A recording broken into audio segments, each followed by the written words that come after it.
So here's something worth sitting with for a moment. Right now, tonight, as you're lying there getting comfortable, every single atom in your body, the calcium in your bones, the iron in your blood, the oxygen filling your lungs, all of it was made inside a star that died before our sun was even born. And that star, in turn, was built from hydrogen atoms that formed in the first few minutes after the universe began.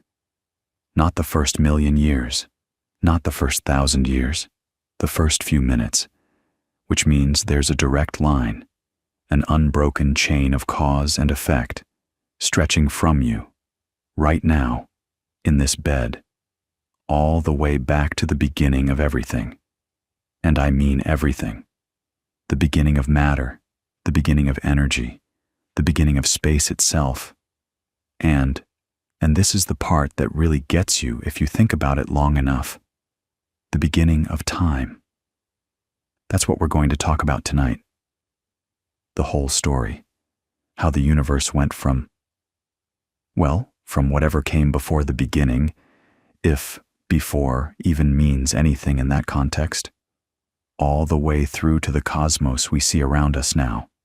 And we're going to take it slow, because this story deserves to be taken slow. There's no rush. If you drift off somewhere between the formation of the first atoms and the birth of the first stars, that's perfectly fine. The universe took its time with all of this, and so can we. Let's start with something that might surprise you. The Big Bang Theory, this idea that the universe began in an incredibly hot, dense state and has been expanding ever since. It's not actually that old as scientific ideas go. 100 years ago, most physicists, most astronomers, most serious scientists would have told you the universe was eternal and unchanging. It had always existed. It would always exist. It just was. And that wasn't a fringe position. That was the default assumption. It was so deeply embedded in how people thought about the cosmos that when the first evidence started pointing in a different direction, some of the greatest minds in physics actively resisted it. And the person who probably deserves the most credit for getting the ball rolling, he wasn't even primarily an astronomer. He was a Catholic priest. Georges Lemaitre was born in 1894 in Charleroi, Belgium. He studied civil engineering, which I love because it means the guy who first proposed the origin of the universe started out learning how to build bridges and buildings. He served as an artillery officer in World War I, saw some of the worst fighting on the Western Front, and after the war he did something that tells you a lot about who he was. He simultaneously pursued a doctorate in physics and studied for the priesthood. He was ordained in 1923. And then, because apparently that wasn't enough to keep him busy, he went to Cambridge to study with Arthur Eddington, one of the most brilliant astrophysicists alive, and then to MIT, where he earned a second doctorate. Now, here's the thing about Lemaitre. He was working with Einstein's general theory of relativity, which Einstein had published in 1915. And general relativity is fundamentally a theory about gravity, but not gravity the way Newton understood it, as a force pulling objects toward each other. Einstein reimagined gravity as the curvature of space-time itself. Massive objects like stars and planets bend the fabric of space and time around them, and other objects follow those curves. It's a beautiful idea, and it's also an incredibly powerful mathematical framework. The equations of general relativity describe how matter and energy shape the geometry of the universe. But here's what's wild. When Einstein himself applied his own equations to the universe as a whole, to the entire cosmos, treated as one system, the math kept telling him something he didn't want to hear. The equations said the universe couldn't be static. It had to be either expanding or contracting. Space itself had to be in motion. And Einstein, who was arguably the greatest physicist who ever lived, looked at that result and essentially said, "No, that can't be right." He was so committed to the idea of an eternal, unchanging universe that he added an extra term to his equations. A fudge factor, really, called the cosmological constant.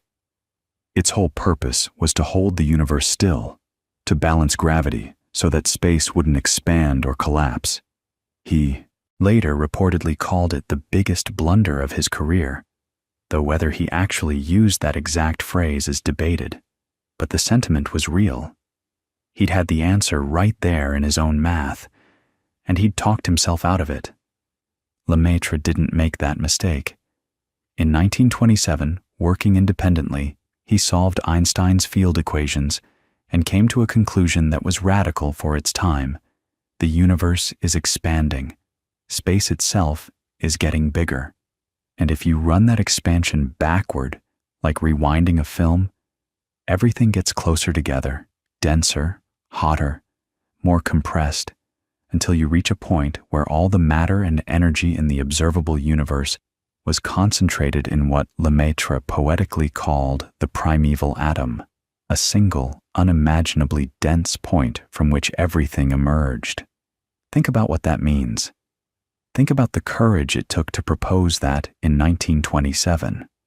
You're a young Belgian priest with a physics degree, and you're telling the scientific establishment, including Albert Einstein personally, that the universe had a beginning, that it started from a single point, that space and time themselves came into existence at a specific moment in the finite past. Einstein's response, when Lemaitre presented his ideas to him at a conference, was reportedly something like, "Your calculations are correct, but your physics is abominable." Which is a remarkable thing to say if you think about it, because it basically means, I can't find anything wrong with your math, but I refuse to accept your conclusion. And Lemaitre wasn't the only one seeing hints of an expanding universe. Around the same time, an American astronomer named Edwin Hubble was doing something extraordinary at the Mount Wilson Observatory in California, using what was then the largest telescope in the world. A 100-inch reflector perched in the mountains above Los Angeles. Hubble had already made one of the most important discoveries in the history of astronomy. He'd proven that the Milky Way wasn't the entire universe. Those fuzzy patches of light that astronomers called nebulae, many of them were actually entire galaxies, vast collections of billions of stars, unimaginably far away. That alone was a revolution. It expanded the known universe by a factor of, well, essentially infinity. One galaxy became millions. But then Hubble did something even more consequential. He started measuring how fast those galaxies were moving, using a phenomenon you're actually already familiar with, even if you don't know its name. It's called redshift, and it works a lot like the Doppler effect with sound. You know how an ambulance siren sounds higher pitched when it's coming toward you and lower pitched when it's moving away? That's because the sound waves get compressed as the source approaches and stretched out as it recedes. Light does the same thing. When a galaxy is moving away from us, its light gets stretched to longer wavelengths, shifted toward the red end of the spectrum.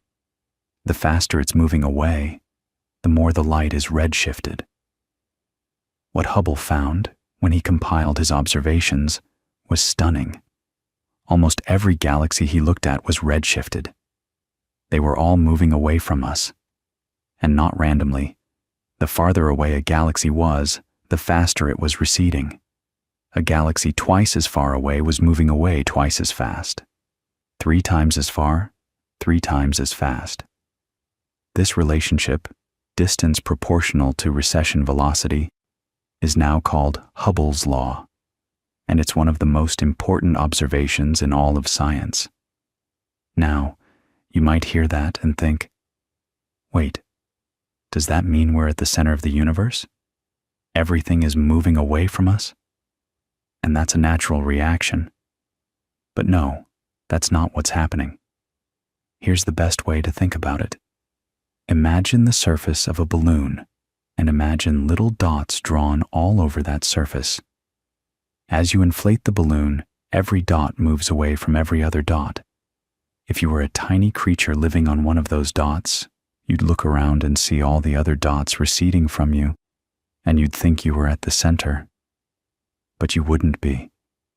There is no center on the surface of a balloon. Every point is equivalent. That's what's happening with the universe. Space itself is expanding, carrying the galaxies along with it, and from any vantage point, everything else appears to be moving away.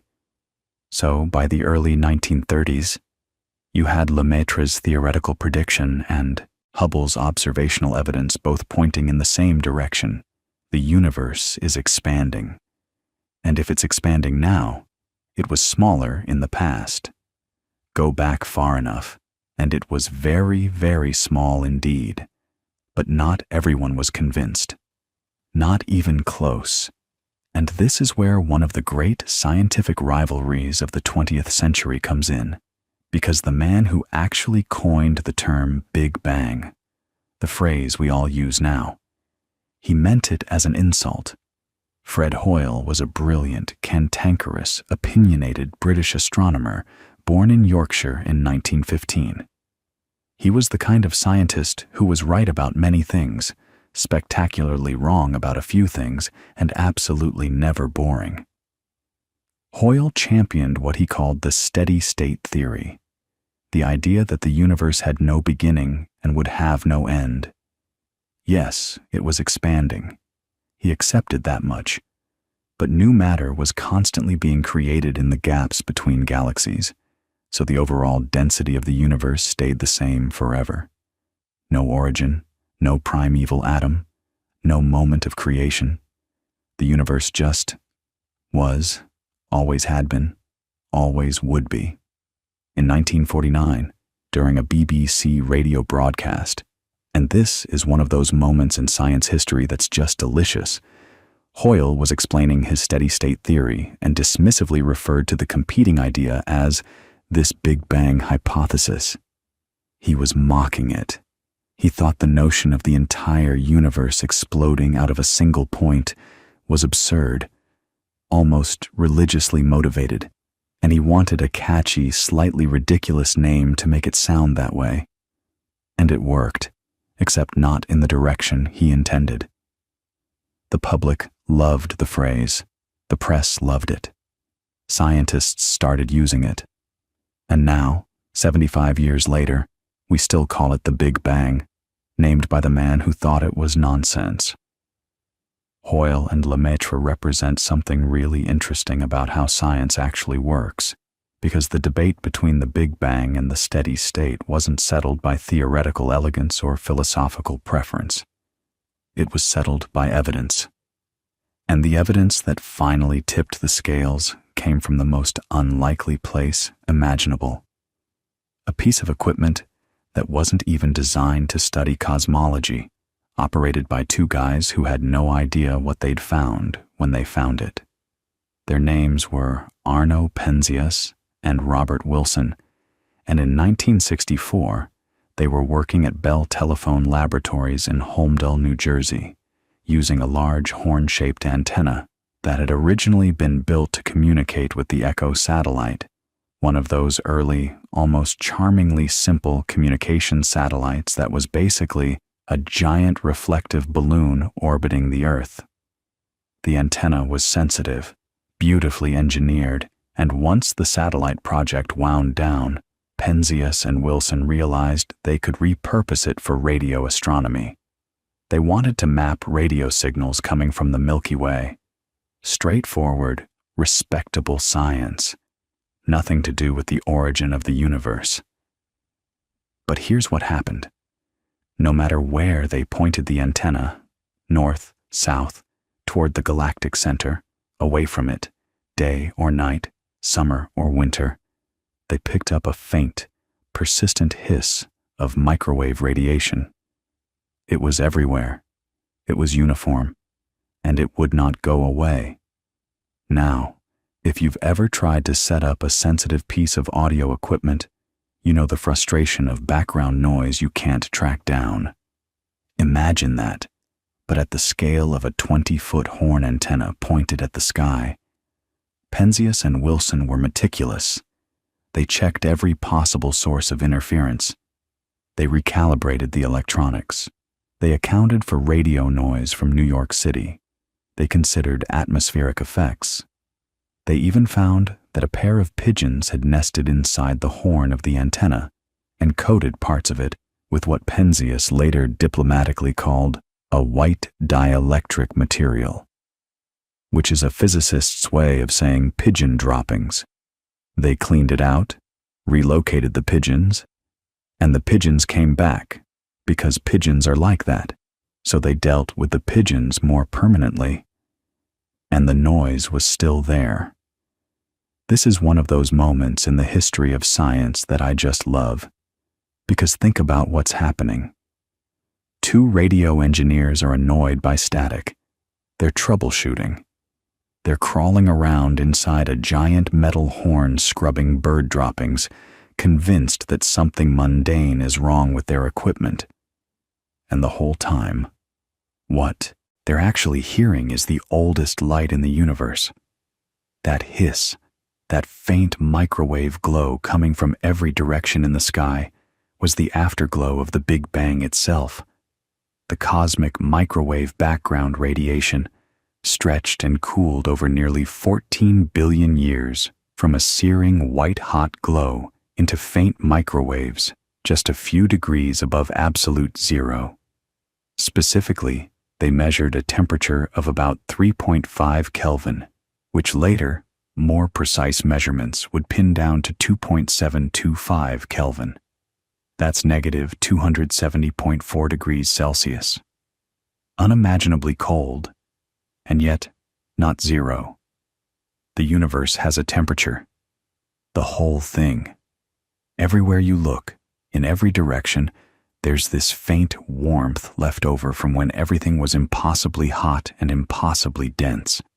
Now Penzias and Wilson didn't immediately know what they had. They knew the signal was real. They knew it was isotropic, meaning it was the same in every direction. And they knew they couldn't explain it with any local source. But they weren't cosmologists. They were radio astronomers and engineers. The theoretical framework that would explain their discovery was being worked on just 40 miles away at Princeton University by a physicist named Robert Dicke and his colleagues, including Jim Peebles and David Wilkinson. Dicke's group had independently predicted that if the Big Bang had actually happened, there should be a faint background radiation permeating the entire universe, a kind of fossil heat, the cooled remnant of the moment when the universe first became transparent to light. They were actually in the process of building their own antenna to look for it when they got a phone call from Penzias and Wilson saying, essentially, "We've found this weird signal and we can't figure out what it is. Can you help?" The story goes that Dicke hung up the phone, turned to his colleagues and said, "Well, boys, we've been scooped." And he was right. Penzias and Wilson had accidentally discovered exactly what Dicke's team had been preparing to search for on purpose. The two groups published back-to-back papers in 1965 in the Astrophysical Journal.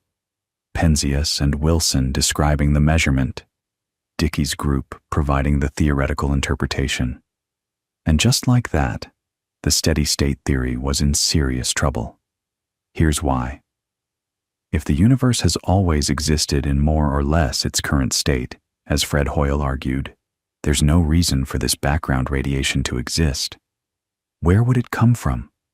Why would it be the same temperature in every direction? But if the universe began in an extremely hot, dense state and has been expanding and cooling ever since, if Lemaitre's primeval atom was essentially right, then this radiation is exactly what you'd expect. It's the echo of creation, if you want to put it poetically. It's the heat from the moment the universe cooled enough for atoms to form and light to travel freely for the first time. Let me slow down on that, because it's worth really understanding what happened in those early moments, and it's genuinely one of the most beautiful stories in all of physics. Picture the very young universe. And when I say young, I mean less than about 380,000 years after the Big Bang, which sounds like a long time, but is essentially the first heartbeat in cosmic terms. During that era, the universe was so hot that atoms couldn't hold together. Electrons were stripped away from protons. Everything was a seething plasma, a fog of charged particles and photons all smashing into each other constantly. Light couldn't travel in a straight line because it kept bouncing off free electrons. The universe was opaque.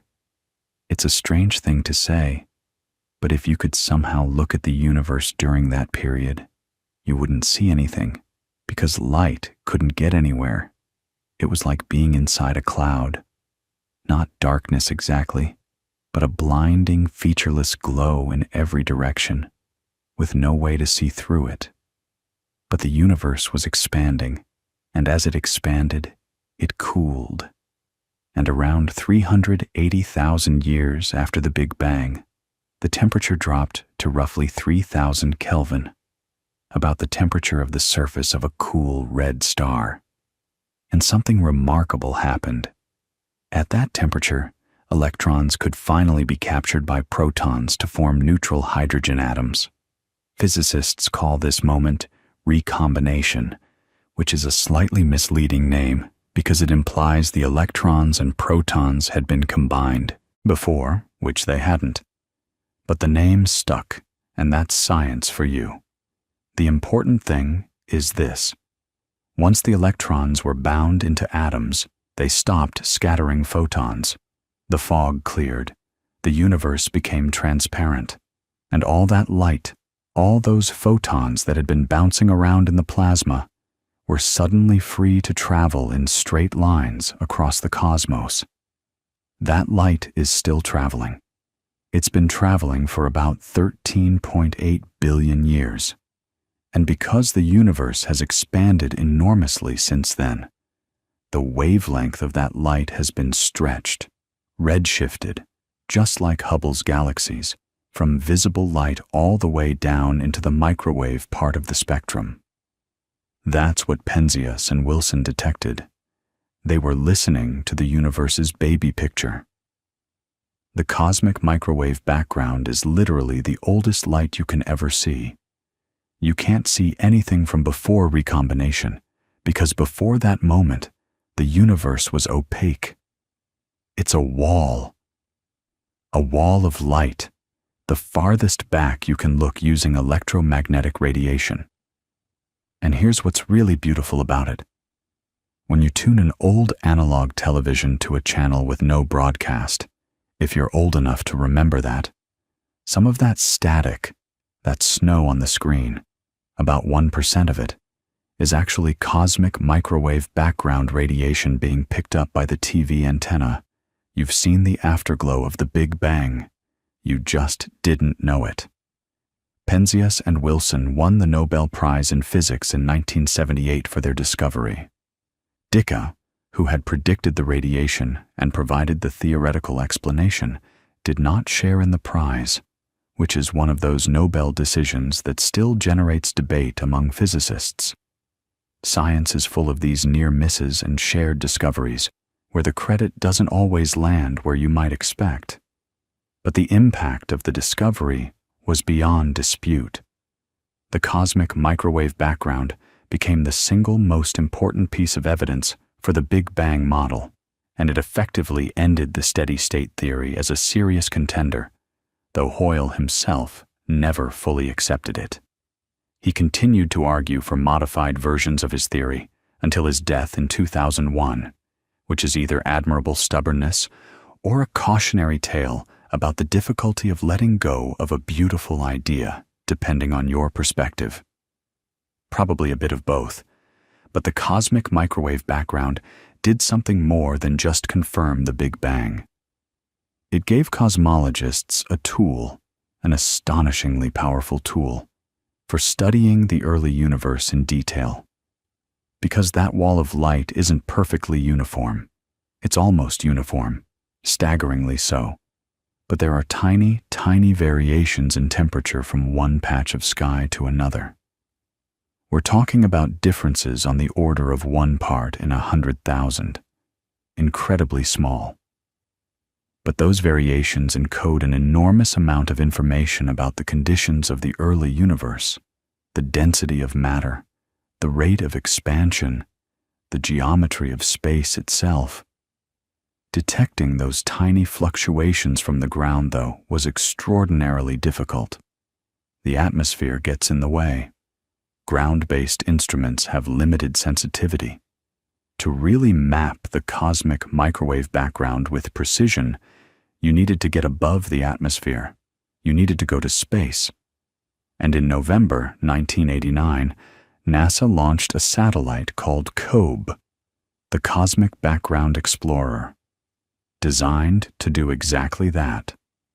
The lead scientist on the project was John Mather, and the principal investigator for the instrument that would map the temperature fluctuations was George Smoot. And what COBE found, when it returned its first results in the early 1990s, was nothing short of breathtaking. The first instrument, called FIRES, measured the spectrum of the cosmic microwave background, that is, how much energy it carries at each wavelength, and the result was the most perfect blackbody spectrum ever observed.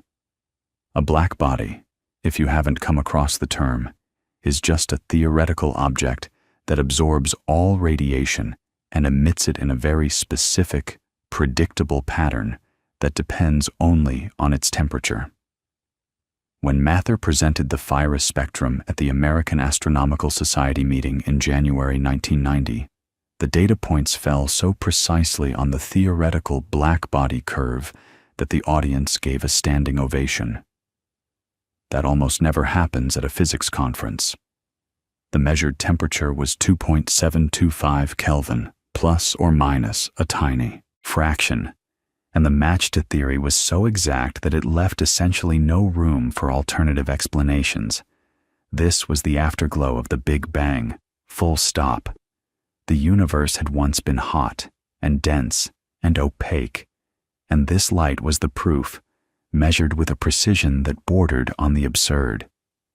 But the really dramatic moment came 2 years later, in 1992, when George Smoot presented the results from the other key instrument on COBE, called the DMR, the Differential Microwave Radiometer. This was the one designed to detect those incredibly faint temperature variations, the anisotropies, the tiny ripples in the otherwise uniform glow. And Smoot stood up and showed the map. A full sky map of the cosmic microwave background, color-coded to show regions that were a hair warmer or a hair cooler than average. The variations were minuscule, about 30 millionths of a degree, but they were there. Real, measurable, statistically significant. And Smoot, in a moment of enthusiasm that he probably would have phrased differently in hindsight, said it was like looking at the face of God. Now, that quote got a lot of attention, and it rubbed some scientists the wrong way. Stephen Hawking, though, called COBE's discovery the most important discovery of the century, if not of all time. And whether or not you'd go that far, here's why those tiny ripples mattered so much. They were the seeds of everything, every galaxy, every cluster of galaxies, every vast cosmic web of matter that stretches across the observable universe. All of it grew from those tiny density fluctuations imprinted in the early universe. Regions that were just slightly denser than average had just slightly more gravitational pull, and over billions of years they attracted more matter, grew denser still, and eventually collapsed into the structures we see today. The spots on COBE's map were the embryos of everything: your galaxy, your solar system, your planet, you, all traceable back to a faint, warm spot in the microwave sky. Think about that for a second. A satellite in low Earth orbit, looking at light that had been traveling for over 13 billion years, detected temperature differences smaller than you could possibly feel, and those differences were the blueprint for the entire large-scale structure of the cosmos.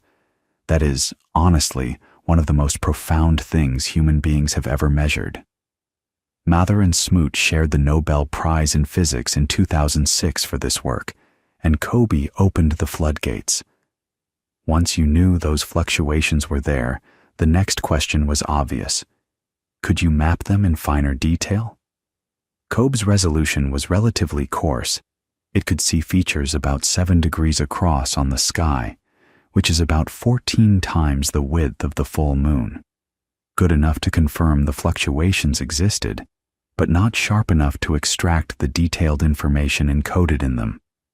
It was like knowing a painting existed but only being able to see it through frosted glass. You needed a sharper lens. And this is where the story gets really interesting from an engineering standpoint, because the next generation of CMB experiments pushed technology to extraordinary limits. Before the next big space mission launched, though, a series of ground-based and balloon-borne experiments made crucial contributions. One of the most important was an experiment called Boomerang. And yes, the capitalization is odd because it's an acronym standing for Balloon Observations of Millimetric Extragalactic Radiation in Geophysics, which is the kind of name only a physicist could love. Boomerang flew a telescope on a high-altitude balloon over Antarctica in late 1998 and early 1999. It circled the South Pole for about 10.5 days, carried by the polar vortex winds, scanning a patch of sky with much finer resolution than COBE had achieved. And what Boomerang found, along with a similar experiment called Maxima, was something cosmologists had been desperate to measure: the angular size of the dominant fluctuations in the CMB. Here's what that means, and this is worth slowing down for because it's genuinely beautiful. Those density fluctuations in the early universe weren't random noise. They had a characteristic scale. In the hot, dense plasma before recombination, matter and radiation were coupled together, and density waves, essentially sound waves, were sloshing back and forth through this plasma. Imagine the early universe as a fluid, which it basically was, and these sound waves are rippling through it. Some regions are getting compressed, heating up slightly. Others are rarefying, cooling down. And these oscillations have a fundamental mode, a preferred wavelength, determined by how far a sound wave could travel from the beginning of the universe to the moment of recombination. That distance, the sound horizon as it's called, is something you can calculate if you know the physics of the early universe. It works out to roughly 450,000 light-years at the time of recombination. And here's the clever part. The angular size that this distance appears to have on the sky today depends on the geometry of the universe. If the universe is flat, meaning space isn't curved, meaning parallel lines stay parallel forever, like a sheet of paper, then that sound horizon should appear to be about 1 degree across on the sky. If the universe has positive curvature, like the surface of a sphere, the spots would look bigger. If it has negative curvature, like a saddle, they'd look smaller. Boomerang measured the spots. They were about 1 degree across. The universe is flat. Or at least, it's so close to flat that the difference is unmeasurable with current technology. And that result, published in 2000, was a huge deal because it confirmed a prediction that had been made years earlier by a theoretical framework called inflation. Now, inflation is one of those ideas that sounds completely wild when you first hear it. But the more you think about it, the more problems it solves, and the more you realize it might be one of the most important ideas in all of cosmology. It was proposed in 1980 by a young physicist named Alan Guth, who was working at the Stanford Linear Accelerator Center and was, by his own account, not having a particularly successful career up to that point. He'd been thinking about problems in particle physics, specifically about exotic particles called magnetic monopoles that grand unified theories predicted should exist in enormous numbers, but had never been observed. And in the course of working through this problem, he stumbled onto something remarkable. Here's the issue he was grappling with, and it's worth understanding because it reveals a deep puzzle about the Big Bang model that we haven't talked about yet. The standard Big Bang theory, for all its success, had some awkward features. One was called the horizon problem. Remember that the cosmic microwave background is almost perfectly uniform, the same temperature in every direction to 1 part in 100,000. But here's the thing. Regions of the sky that are far apart, say on opposite sides of the sky, correspond to regions of the early universe that were never in causal contact with each other. They were too far apart for light, or anything else, to have traveled between them in the time since the Big Bang. So how did they end up at the same temperature? It's as if you walked into a room and found that the air temperature was exactly the same in every corner, but the room was so enormous that no air could have circulated from one side to the other. You'd be suspicious. You'd want an explanation. The other big puzzle was the flatness problem. For the universe to be as close to flat as we observe it to be today, it had to be extraordinarily, almost impossibly close to flat at very early times. Any tiny deviation from flatness would have been amplified over billions of years of expansion. The fact that the universe is still flat today means it must have started out flat to something like 1 part in 10 to the 60th power. That's a staggering degree of fine-tuning, and physicists get very uncomfortable when a theory requires that kind of fine-tuning without an explanation. What Guth proposed was elegant and dramatic. He suggested that in the first tiny fraction of a second after the Big Bang, we're talking about something like 10 to the minus 36th of a second, the universe underwent a period of extraordinarily rapid exponential expansion. Not the gradual expansion that Hubble observed, but a wild, almost incomprehensibly fast doubling and redoubling of size. In a sliver of time almost too small to name, the universe expanded by a factor of at least 10 to the 26th. Maybe much more. A region smaller than a proton was stretched to something larger than the entire observable universe is today. And this solves both problems beautifully.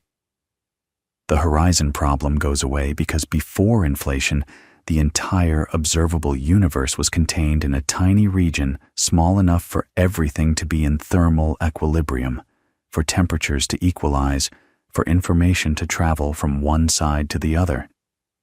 Then, inflation stretched that tiny uniform patch to cosmic scales. The uniformity we see in the CMB isn't a coincidence. It's a relic of a time when everything we can observe was once packed into a space small enough to reach thermal equilibrium. The flatness problem goes away too, because inflation stretches space so dramatically that any initial curvature gets flattened out, the same way the surface of a balloon looks flat if you inflate it to an enormous size. Stand on the surface of the Earth and it looks flat, even though it's a sphere. Inflate the universe by a factor of 10 to the 26th, and any curvature becomes undetectable. Guth's original version of inflation had some technical problems. It predicted a universe that would end up looking lumpy in ways we don't observe, because the inflationary phase wouldn't end smoothly. But within a couple of years, Andrei Linde in the Soviet Union, and independently, Andreas Albrecht and Paul Steinhardt in the United States, developed improved versions, what's called new inflation, or slow-roll inflation, that fixed these issues. The basic idea remained the same, but the mechanism for ending inflation was refined so that it produced a smooth, hot, uniform universe afterward. Exactly what we observe. And here's what's really clever about inflation, the thing that elevated it from a neat theoretical trick to a testable prediction. Inflation doesn't just explain uniformity. It also explains those tiny fluctuations that COBE detected. During the inflationary epoch, quantum mechanical fluctuations, the fundamental jitteriness of nature at the smallest scales, were happening constantly, as they always do. But inflation took those submicroscopic quantum wiggles and stretched them to macroscopic, even cosmic scales. Random quantum noise became the density variations imprinted in the plasma of the early universe. The seeds of all structure, all galaxies, all of us, were quantum fluctuations amplified by inflation to cosmic proportions. And inflation makes specific, testable predictions about the statistical properties of those fluctuations, their spectrum, their distribution, their relationship across different angular scales. Which means you can check. You can look at the CMB with enough precision and ask, do the fluctuations match what inflation predicts? And that's exactly what the next generation of experiments set out to do. After COBE, after Boomerang and Maxima and a host of other ground and balloon experiments that kept refining the picture, the European Space Agency and NASA each began planning dedicated space missions to map the CMB with unprecedented precision. NASA got there first with a satellite called WMAP, the Wilkinson Microwave Anisotropy Probe, named after David Wilkinson, one of the Princeton physicists who had been scooped by Penzias and Wilson back in 1965, and who had spent the rest of his career studying the CMB with extraordinary dedication. Wilkinson died of cancer in 2002, just before the satellite that bore his name began returning its most important results. And there's something quietly fitting about that, the idea that his life's work would keep speaking through the data even after he was gone. Wilkinson had been one of those quiet, meticulous scientists who never chased headlines, but whose fingerprints were on almost every major advance in CMB research for 4 decades. He built instruments, trained students, pushed for better measurements, and when the satellite was renamed in his honor, the people who knew him said it was exactly right. He would have cared about the data far more than the naming ceremony. And the data was stunning. WMAP launched on June 30th, 2001 from Cape Canaveral, and it traveled to a special point in space about 1.5 million kilometers from Earth called the Second Lagrange Point, or L2. This is a gravitationally stable spot where the satellite could orbit the Sun in lockstep with Earth, always keeping the Sun, Earth, and Moon behind it, which is perfect when you're trying to stare at the faintest glow in the universe without interference. It's like finding the quietest corner of the library and setting up camp there. WMAP sat at L2 and slowly spun, scanning the entire sky over and over, building up a map of the cosmic microwave background with about 35 times the angular resolution of COBE. Where COBE saw blurry patches of slightly warmer and slightly cooler sky, WMAP saw detail. Real, sharp, intricate detail. The first results came out in February 2003, and they landed like a thunderclap in cosmology. The WMAP team, led by Charles Bennett at Johns Hopkins, released a full-sky map of the CMB that was breathtaking in its precision. But the real power wasn't just in the pretty picture. It was in what you could extract from that picture mathematically. See, when cosmologists look at the CMB, they don't just eyeball it. They decompose the temperature fluctuations into what's called a power spectrum. Essentially, they ask, how much variation is there at each angular scale? How much structure is there in the hot and cold spots when you look at big patches versus medium patches versus tiny patches?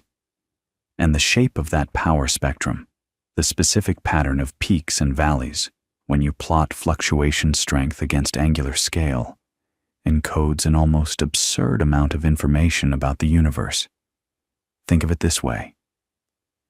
Imagine you're listening to a musical chord, and from the specific combination of harmonics, the overtones, the relative loudness of each frequency, you could deduce not just what instrument was playing, but what the instrument was made of, how big the room was, what the temperature of the air was, and how far away the musician was sitting. That's roughly what the CMB power spectrum lets cosmologists do. Each peak in the spectrum corresponds to a specific physical process in the early universe, a specific mode of oscillation in the plasma before recombination. The position of the first peak tells you about the geometry of space. The relative height of the second peak tells you about the density of ordinary matter, protons, neutrons, the stuff you and I are made of. The third peak tells you about the total matter density, including dark matter, and the overall shape, the way the peaks fall off at smaller scales, tells you about the damping of sound waves in the primordial plasma. WMAP nailed the first three peaks with extraordinary precision, and the numbers that came out were, honestly, a little unsettling, because they confirmed something that astronomers had been suspecting for a few years, but that still felt deeply strange. The universe, it turned out, was made of roughly 4% ordinary matter. 4%. Everything you've ever seen, every star, every planet, every grain of sand, every atom in your body. 4% of the total energy content of the universe. About 23% was dark matter, this mysterious substance that interacts gravitationally but doesn't emit or absorb light, whose nature we still don't understand. And the remaining 73%? That was the really weird part. The remaining 73% was something called dark energy. Now, dark energy deserves its own conversation, and we'll come back to it. But let me give you the short version for now. In 1998, just a few years before WMAP launched, two independent teams of astronomers, the Supernova Cosmology Project, led by Saul Perlmutter, and the High-Z Supernova Search Team, led by Brian Schmidt and Adam Rees, had made a shocking discovery. They were measuring the distances and recession velocities of distant Type 1a supernova, these particular stellar explosions that all reach roughly the same peak brightness, which makes them useful as cosmic distance markers. And what they found was that the most distant supernova were fainter than expected. Not brighter, not right where they should be, but fainter. Which meant they were farther away than they should have been if the expansion of the universe were slowing down, which is what everyone had assumed. Gravity pulls things together, right? So the expansion should be decelerating. But the supernovae said the opposite. The expansion of the universe was accelerating. Something was pushing the universe apart. Something that acted like a repulsive force on cosmic scales, and nobody knew what it was. They called it dark energy, which is really just a placeholder name for our ignorance. And here's the kicker. Remember Einstein's cosmological constant? The fudge factor he introduced in 1917 to keep the universe static, the one he later called his greatest blunder? Dark energy behaves exactly like a cosmological constant. It's as if Einstein was right for the wrong reasons. He invented a mathematical term to prevent expansion, and it turns out that term, or something very much like it, actually exists in nature, but instead of preventing expansion, it's driving accelerated expansion. The universe has a sense of humor, apparently, so WMAP looked at the CMB and independently confirmed this picture. The geometry of space was flat, which meant the total energy density of the universe had to add up to a specific critical value. Ordinary matter and dark matter together only got you to about 27% of that value. The rest had to be something else, something with negative pressure that would drive accelerated expansion. Dark energy. The CMB was telling the same story as the supernovae, from completely different evidence, using completely different physics. When two totally independent lines of evidence point to the same bizarre conclusion, you start taking it seriously, even if it means admitting that 96% of the universe is made of stuff you don't understand. WMAP also confirmed the predictions of inflation with remarkable precision. The spectrum of fluctuations, their statistical distribution across different scales, matched what inflationary models predicted. The fluctuations were very nearly scale invariant, meaning they had roughly the same amplitude at all sizes, with a slight tilt toward more power at larger scales. That slight tilt, characterized by a number called the spectral index, was measured by WMAP to be about 0.96, just slightly less than 1. And that's exactly what most inflationary models predict. A perfectly scale invariant spectrum would have a spectral index of exactly 1, but inflation generically predicts it should be just a hair less than 1, because inflation has to end. The field driving it has to slow down and stop, and that gradual slowing introduces a tiny departure from perfect scale invariance. WMAP saw that departure. It was a beautiful confirmation. But WMAP didn't just confirm things people already suspected. It also sharpened the numbers to a degree that transformed cosmology from a field where you argued about whether the universe was 10 billion or 20 billion years old into a field where you could say, with confidence, that the universe was 13.7 billion years old, plus or minus about 200 million years. That's a precision of better than 2%. For the age of the entire universe. Think about what that means. A century earlier, people didn't even know that other galaxies existed. Now, they knew the age of everything to within a couple 100 million years.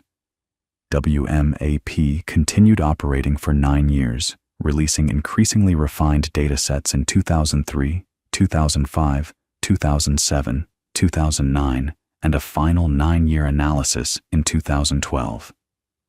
Each release tightened the error bars, sharpened the peaks in the power spectrum, and squeezed the cosmological parameters into narrower and narrower ranges.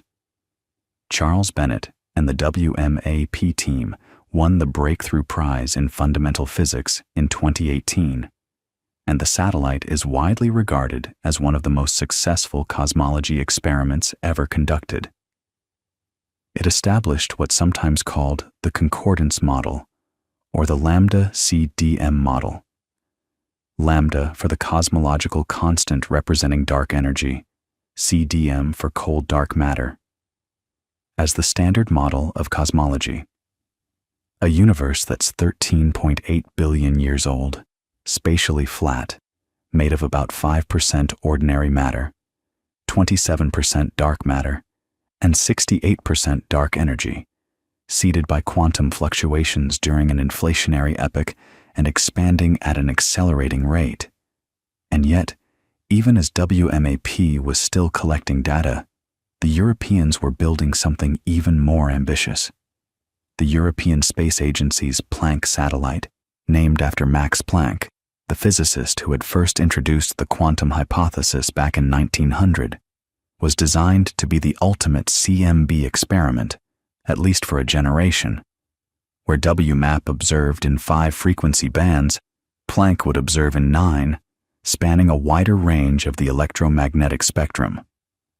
Where WMAP had an angular resolution of about 1/3 of a degree at best, Planck would resolve features down to about 5 arc-minutes, roughly 1/12 of a degree. And Planck carried 2 completely different instrument technologies.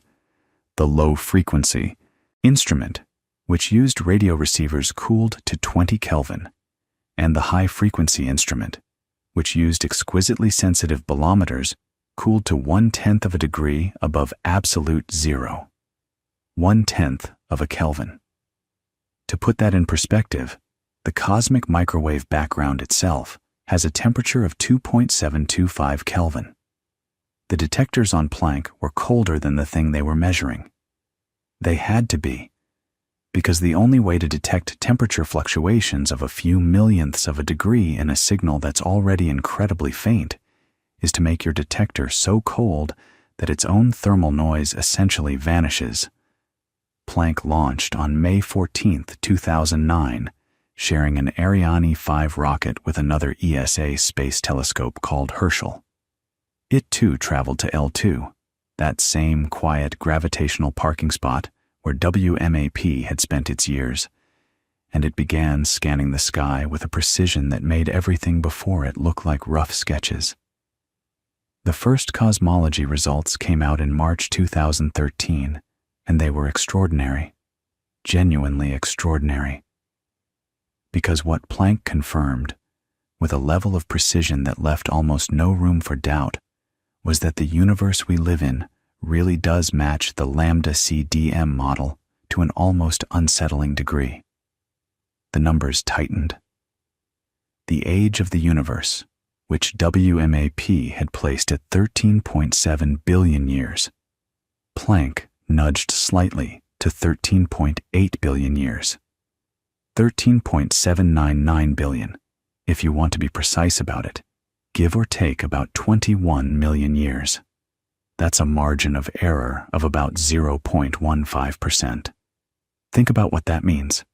We're talking about the age of everything, the total elapsed time since the universe began, and we know it to within a fraction of a percent. That's not a rough guess. That's not an estimate. That's a measurement. And the composition numbers shifted just a little too. Planck found that ordinary matter, the stuff you and I are made of, the atoms, the protons and neutrons, makes up about 4.9% of the total energy budget of the universe.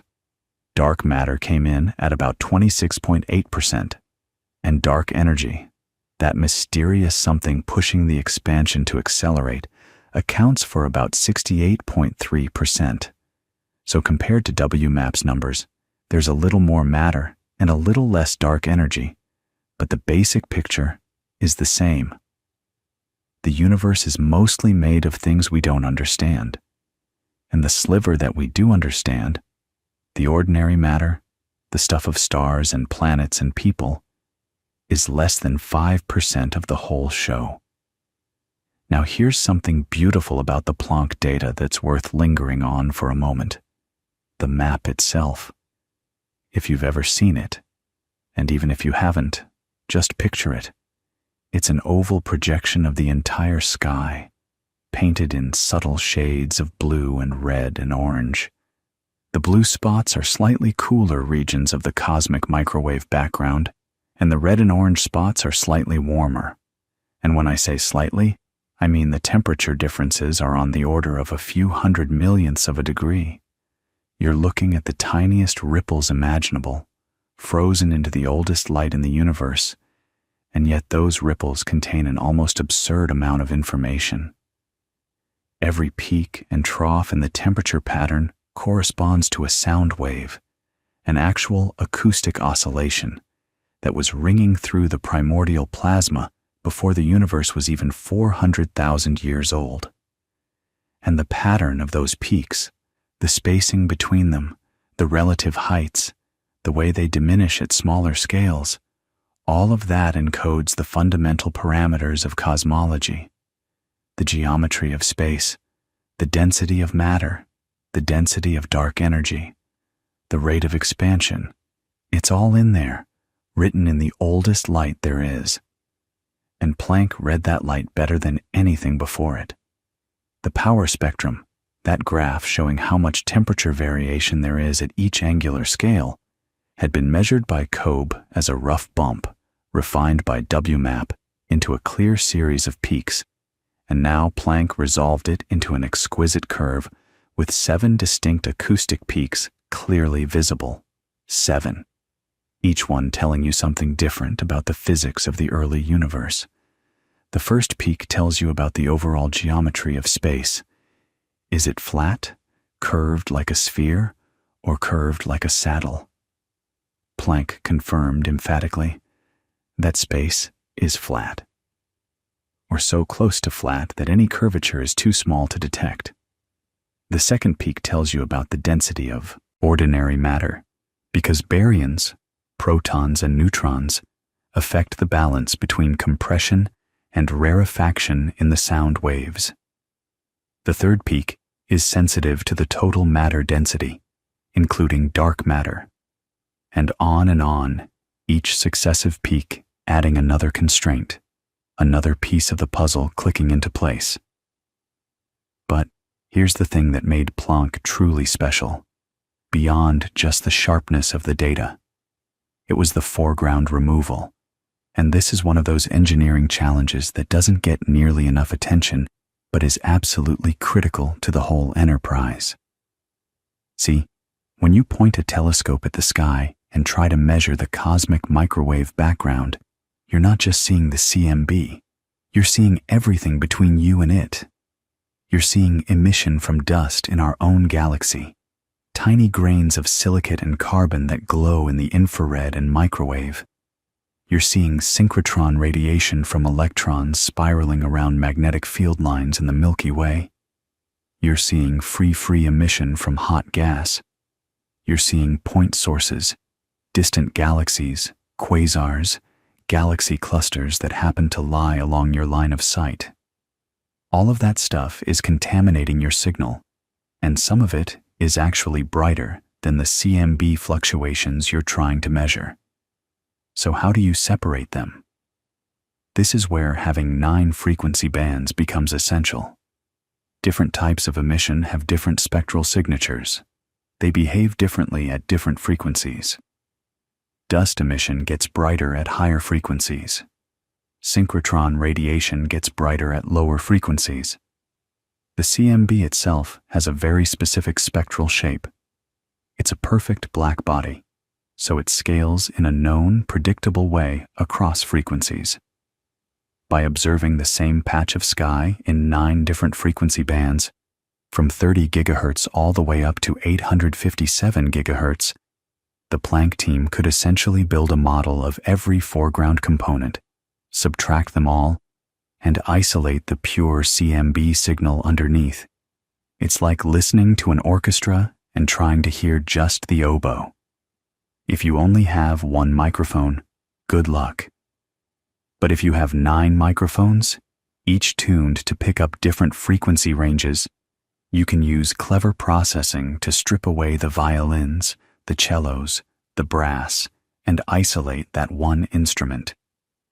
That's basically what Planck did with the microwave sky. And the team that did this work, hundreds of scientists across Europe and beyond, spent years developing and refining the algorithms. There were multiple independent methods used to separate the foregrounds, and the results had to agree with each other before anyone would trust the final CMB map. It was painstaking, meticulous work, the kind of thing that never makes headlines but without which none of the headline results would mean anything. Now, one of the most important things Planck measured, and this connects back to inflation, which we talked about earlier, was the spectral index of the primordial fluctuations. Remember, inflation predicts that the quantum fluctuations that seeded all the structure in the universe should be nearly scale invariant, meaning roughly the same amplitude at all scales, but not perfectly so. There should be a very slight tilt, slightly more power on large scales than on small scales. The spectral index, which cosmologists call n sub s, would be exactly 1 for perfect scale invariance, and inflation predicts it should be just a hair less than 1. WMAP had measured it at about 0.96, which was already a strong hint. Planck nailed it at 0.9649 plus or minus 0.0042. That's more than 8 standard deviations away from 1.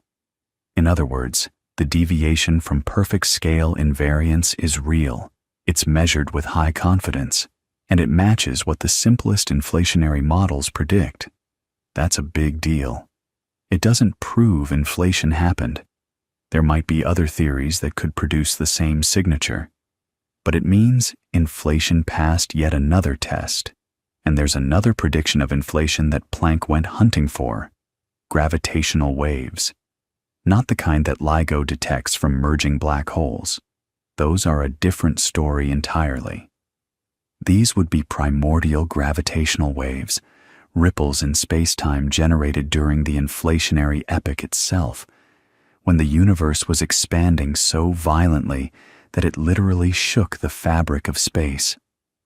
If those waves existed, they would leave a very specific imprint on the polarization of the cosmic microwave background, a pattern called B-mode polarization. And in March 2014, almost exactly a year after Planck's first results, a ground-based experiment called BICEP-2, operating from the South Pole, announced that they had detected this B-mode signal. The lead scientist, John Kovac of Harvard, presented the results, and the cosmology community went wild. If true, it would be the first direct evidence of inflation, a smoking gun, a Nobel Prize-worthy discovery. But here's the thing. Within weeks, doubts started to emerge. The BICEP-2 team had observed at a single frequency, 150 gigahertz, and at that frequency, it's very hard to distinguish between B-modes from primordial gravitational waves and B-modes from polarized dust emission in our own galaxy. Galactic dust, those same tiny grains that Planck had to carefully model and subtract, can also produce polarized microwave emission, and it can mimic the gravitational wave signal. The BICEP-2 team had used preliminary, publicly available Planck data to estimate the dust contribution in their patch of sky, and they had concluded it was small enough not to matter. But when the full Planck polarization data came out later that year, it told a different story. The dust in that region of the sky was significantly brighter than BICEP-2 had assumed. A joint analysis by the Planck and BICEP-2 teams, published in early 2015, concluded that the signal was consistent with being entirely due to dust. The primordial gravitational wave detection evaporated. It was a painful episode. Not a scandal exactly. BICEP-2 had done careful work and been transparent about their methods, but a cautionary tale about the dangers of foreground contamination and the importance of multi-frequency observations. The very thing that made Planck so powerful, its ability to characterize foregrounds across 9 bands, was exactly what BICEP-2 lacked, and it's a reminder that in observational cosmology, the engineering matters as much as the physics. You can have the most elegant theory in the world, but if your instrument can't separate the signal you're looking for from the noise and contamination surrounding it, you'll be chasing ghosts. Planck itself set an upper limit on the amplitude of primordial gravitational waves, parameterized by something called the tensor-to-scalar ratio, R. The simplest, most straightforward versions of inflation predict values of R that are large enough to eventually detect, maybe with the next generation of experiments. More complex models predict smaller values, and some models predict values so tiny that we might never see them. So the hunt continues. Right now, as you're lying here, experiments like BICEP Array, the Simons Observatory in Chile, and the planned CMBS-4 project are all being designed or built to push the sensitivity on B-mode polarization down by another order of magnitude or more. If primordial gravitational waves are there at the levels many inflationary models predict, These experiments should find them within the next decade or so. But let's step back for a moment from the cutting edge and think about what we've actually established so far.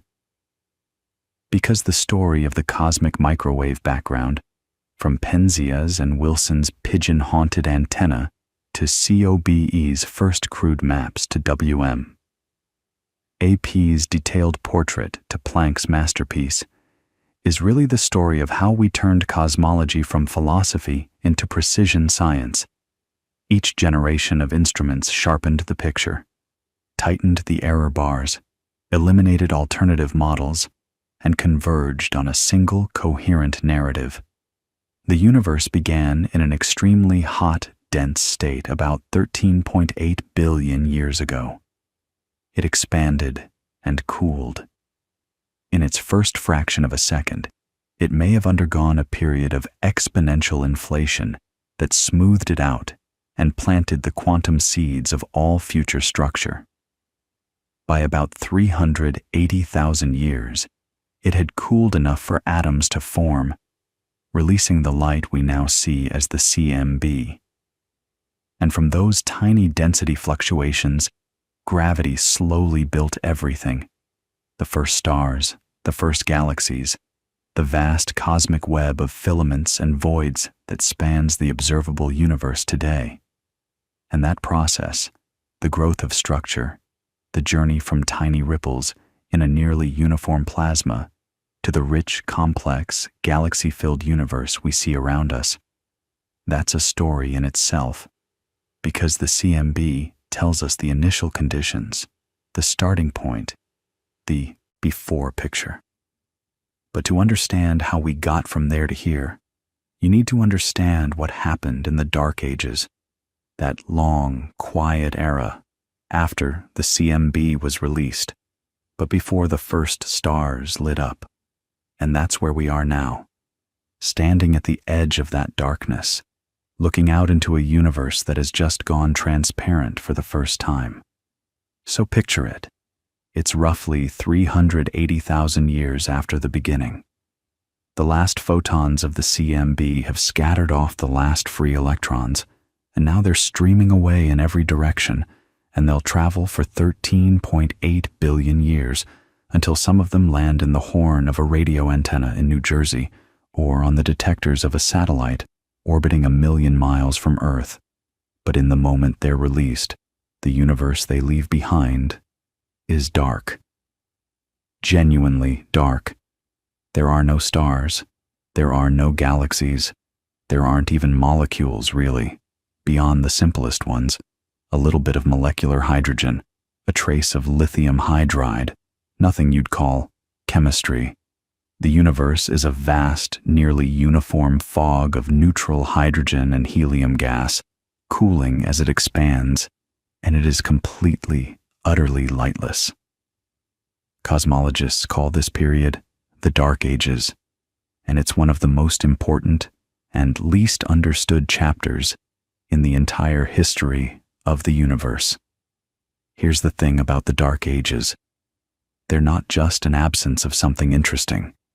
They're the stage on which everything interesting gets set up, because that gas isn't perfectly uniform. Remember those tiny density fluctuations, the ones COBE first detected and Planck mapped with such exquisite precision, those ripples in the CMB, those variations of 1 part in 100,000. They're still there in the gas. They're real, physical variations in how much matter is in one place versus another. And now, with the photons gone, with radiation no longer pushing back against gravity the way it did when matter and light were coupled together, gravity finally gets to work unopposed. Think about what that means. Before recombination, when the universe was a plasma, any region that was slightly denser than average would start to collapse under its own gravity. But the photons trapped inside would push back, creating those acoustic oscillations we talked about, the sound waves in the early universe. It was a tug of war between gravity pulling in and radiation pressure pushing out. But after recombination, the photons escape. The radiation pressure vanishes. And gravity, patient gravity, is the only game in town. So what happens? The slightly denser regions start pulling in more matter from their surroundings. They get a little denser, which makes their gravitational pull a little stronger, which pulls in more matter, which makes them denser still. It's a positive feedback loop, a runaway process, and it's called gravitational instability. The idea goes all the way back to Sir James Jeans, the British physicist who worked out the basic mathematics of it in the early 1900s. Jeans showed that in a uniform gas, any density fluctuation larger than a certain critical size, now called the Jeans length, will be unstable and will collapse under its own gravity. Below that size, pressure waves can smooth things out. Above it, gravity wins. And in the post-recombination universe, the Jeans length drops dramatically once the photons decouple. Suddenly, structures that couldn't collapse before, because radiation was holding them up, are free to start growing. And they do. Slowly, incredibly slowly at first, but they do. Now here's where dark matter becomes absolutely essential to the story, and I mean essential in the most literal sense. If the universe contained only the ordinary baryonic matter we're made of, protons, neutrons, electrons, the density fluctuations at the time of the CMB were simply too small to grow into galaxies by today. The math doesn't work. 1 part in 100,000 is tiny. Gravity is weak. The universe is expanding, which works against collapse. If you run the numbers with only baryonic matter and 13.8 billion years to work with, you don't get galaxies. You don't get stars. You get a slightly lumpy, but still mostly featureless void. The universe we actually live in, with its hundreds of billions of galaxies, simply could not exist. But dark matter changes everything. And here's why. Dark matter doesn't interact with photons. It doesn't feel radiation pressure.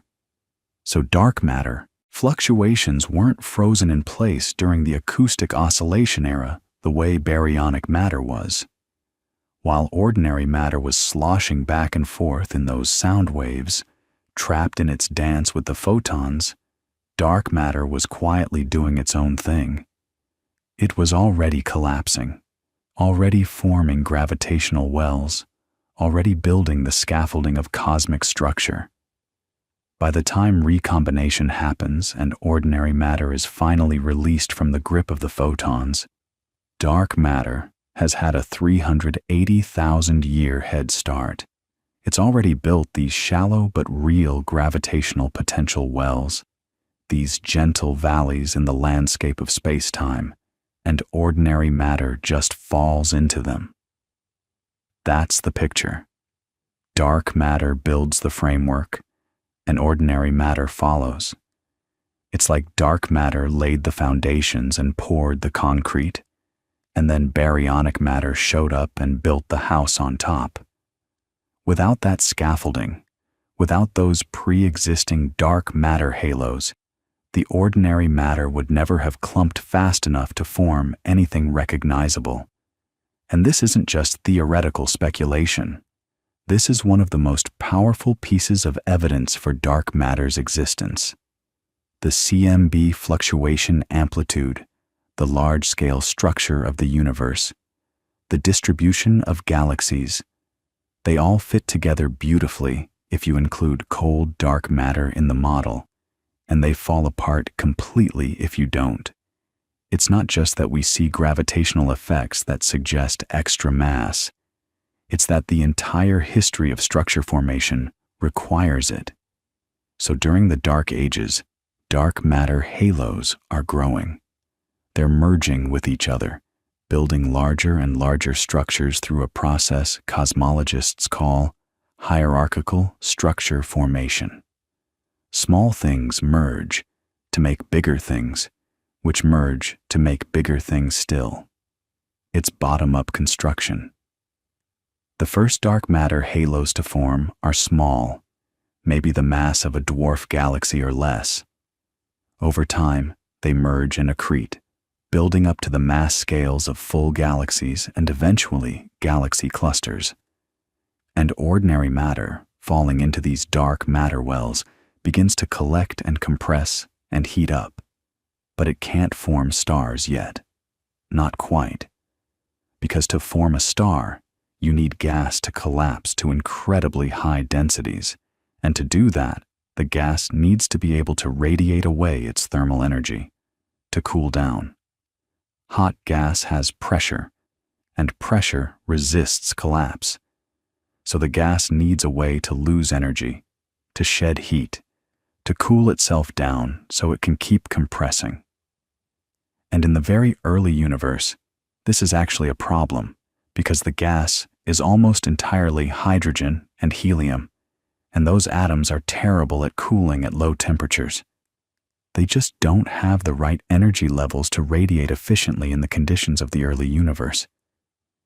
This is where molecular hydrogen comes in, and it's a beautiful piece of physics. Individual hydrogen atoms can't cool the gas effectively, but hydrogen molecules, two hydrogen atoms bonded together, can. They have rotational and vibrational modes that allow them to emit infrared photons, carrying away energy.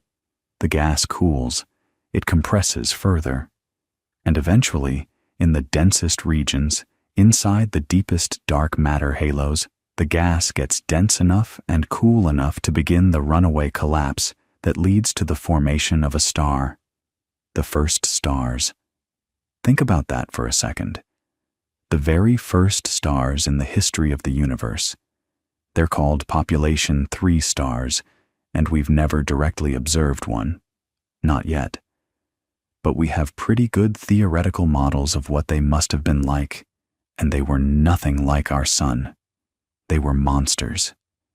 Without heavy elements to help the gas cool efficiently, because heavy elements hadn't been created yet. That's the whole point. These are the first stars. The gas clouds could only fragment into very large clumps. So the first stars were likely enormous, perhaps 50 to a few hundred times the mass of our sun, blazingly hot, blindingly luminous, and short-lived. A star of 200 solar masses burns through its fuel in just a couple of million years. Compare that to our sun, which has been burning for 4.5 billion years and is only middle-aged. And when those first massive stars died, they died spectacularly, as supernovae, or even as something more exotic called pair instability supernovae, where the core gets so hot that photons start converting into electron-positron pairs, robbing the star of the pressure support it needs, and the whole thing collapses and explodes in a blast that can outshine an entire galaxy. And those explosions did something absolutely crucial. They scattered heavy elements, carbon, oxygen, silicon, iron, all the stuff that wasn't created in the Big Bang, out into the surrounding gas. This is called chemical enrichment, and it changed the game forever. Because once you have even a tiny amount of heavy elements mixed into the gas, cooling becomes much more efficient. Carbon and oxygen are phenomenal coolants compared to molecular hydrogen. So the next generation of stars could form from smaller, cooler gas clouds, producing smaller, longer-lived stars more like the ones we see today. But the first stars did something else, something that ended the Dark Ages entirely. They produced ultraviolet light, lots of it, and that light was energetic enough to ionize hydrogen, to strip the electrons back off the atoms that had so carefully formed during recombination, 380,000 years after the Big Bang. This process is called reionization, and it's one of the great phase transitions in cosmic history. The universe went from neutral to ionized for the second time, not because it was hot, it had long since cooled, but because the first luminous sources were flooding it with ionizing radiation. Rionization didn't happen all at once. It was patchy, like Swiss cheese. Around each early star or young galaxy, a bubble of ionized gas would form and grow, expanding outward as more photons poured out. Over time, these bubbles grew and merged, until eventually the entire intergalactic medium was ionized. Based on observations of distant quasars and the CMB polarization data from Planck, we think rionization was largely complete by about 1 billion years after the Big Bang, maybe a bit earlier. The exact timeline is still being refined, and it's one of the hot topics in observational cosmology right now. And this is where a new generation of telescopes enters the story, because the Dark Ages and the epoch of rionization are the current frontier. The James Webb Space Telescope, launched on Christmas Day 2021, was designed in part to see the earliest galaxies, the ones that formed during or just after reionization, and it's already delivering. Within its first year of operation, Webb found galaxies at redshifts of 12, 13, even candidates beyond 14, meaning we're seeing them as they were less than 300 million years after the Big Bang. Some of these early galaxies are surprisingly bright, surprisingly massive, and that's generating real excitement and some genuine puzzlement because our models didn't quite predict galaxies that big that early. There's another approach to studying the Dark Ages that doesn't involve looking at galaxies at all. It involves looking for a very specific signal from all that neutral hydrogen gas that filled the universe before the first stars formed. Neutral hydrogen emits and absorbs radiation at a wavelength of 21 centimeters. That's the famous 21-centimeter line, caused by a quantum mechanical spin-flip transition in the hydrogen atom. It's an incredibly rare transition for any individual atom, but when you have an entire universe full of hydrogen, the collective signal adds up. In principle, you could map the distribution of neutral hydrogen throughout the Dark Ages and reionization by detecting this red-shifted 21-centimeter signal, and it would give you a three-dimensional picture of the universe during the era that the CMB can only show you in 2 dimensions. Several experiments are chasing this signal right now. There's the Hydrogen Epoch of Rionization Array, or HERA, in South Africa. There's the Square Kilometre Array, the SKA, being built across South Africa and Australia, which will be the largest radio telescope ever constructed. And there was a small experiment called EDGES, based in Western Australia, that in 2018 reported a possible detection of the 21-centimeter absorption signal from the cosmic dawn, the moment when the first stars turned on and their radiation began interacting with the surrounding hydrogen. The signal, they reported, was surprisingly strong, stronger than standard models predicted, and it sparked a flurry of theoretical papers trying to explain it. Some invoked interactions between dark matter and ordinary matter that could have cooled the gas more than expected. Others questioned whether the signal was real at all, whether it might be a systematic artifact. A competing experiment called SARAS-3, operating from a lake in India, couldn't confirm it, so the jury is still out. And that's actually a wonderful place to be in science. Right at the edge of what we know, where the data is ambiguous and the possibilities are wide open. But let's pull back and appreciate the arc of what we've covered, because it's really something. We started with a universe that was a featureless, blinding plasma, and we've watched it cool, go dark, and then slowly, painstakingly light up again as gravity gathered matter into the first structures.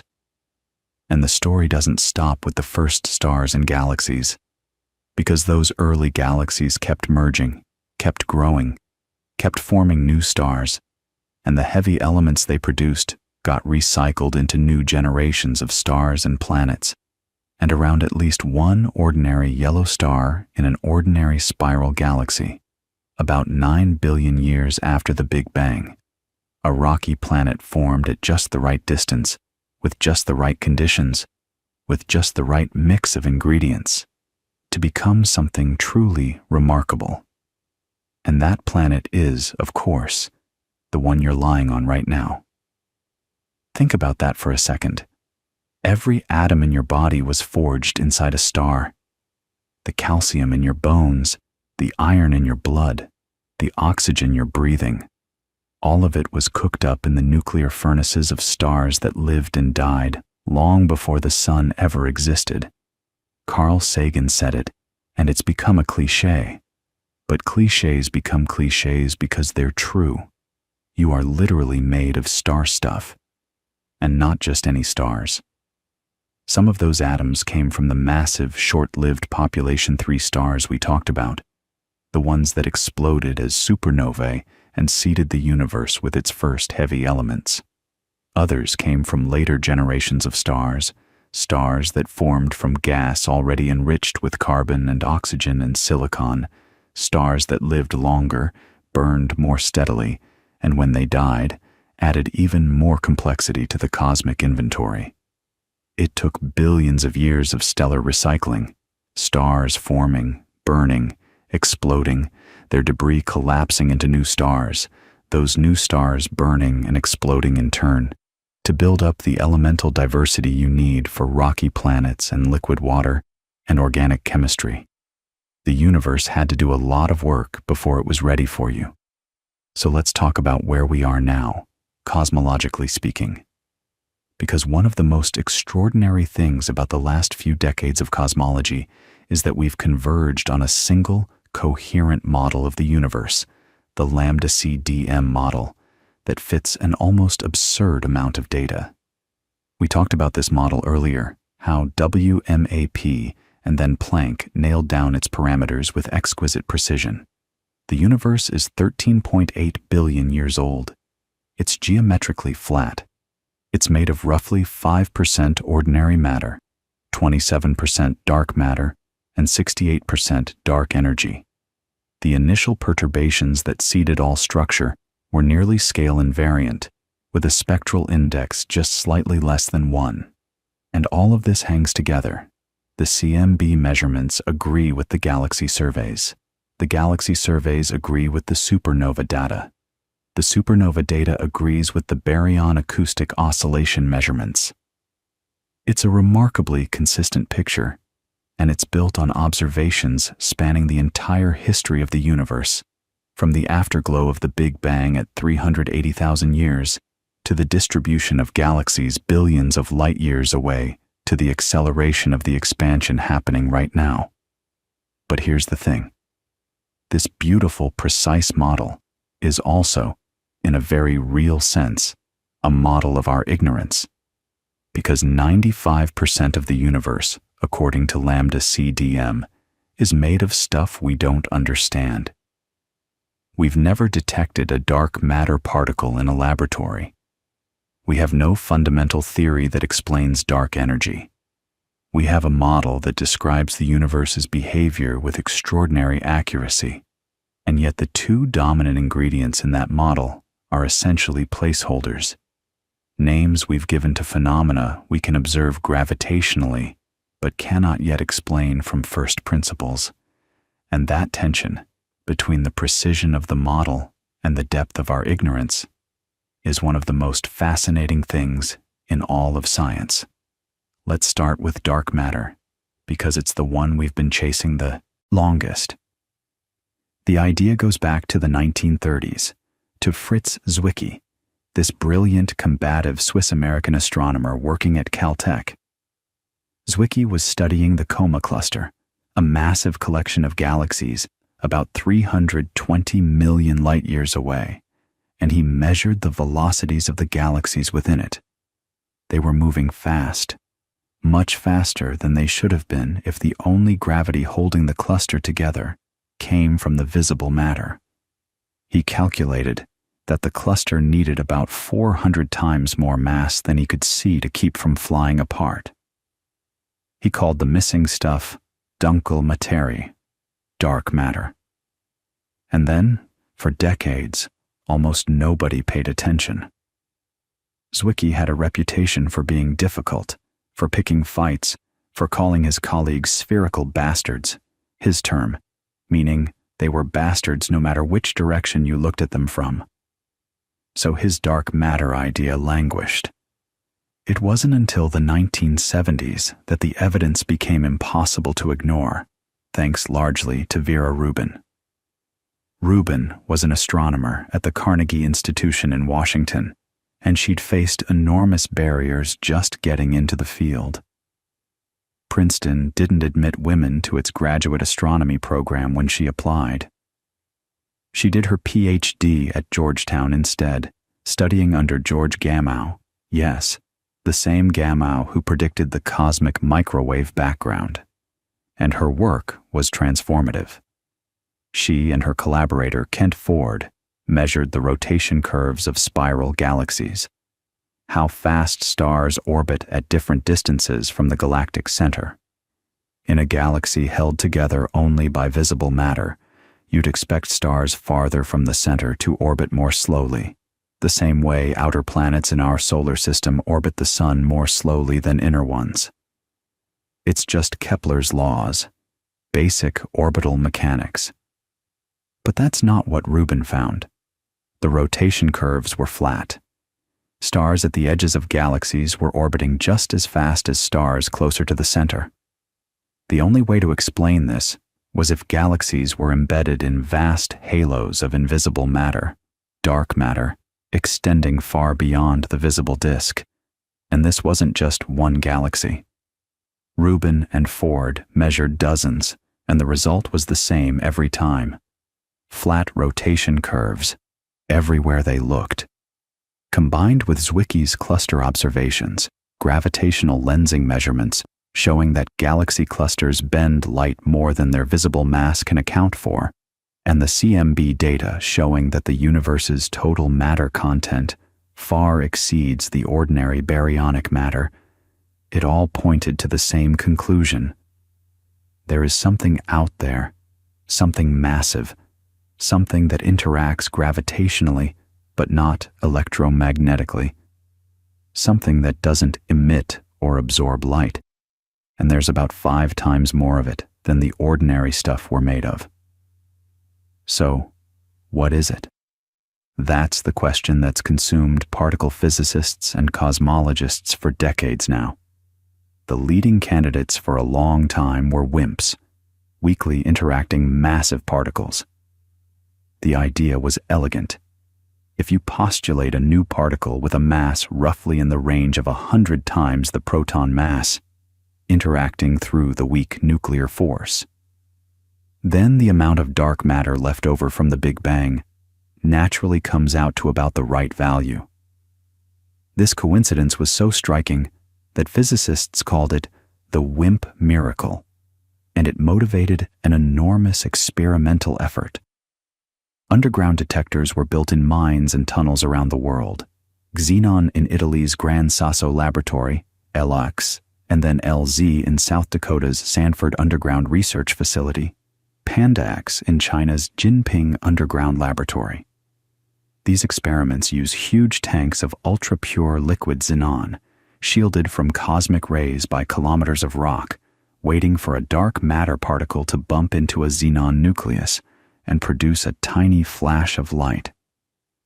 And after decades of searching, with detectors growing ever larger and more sensitive, they've found nothing.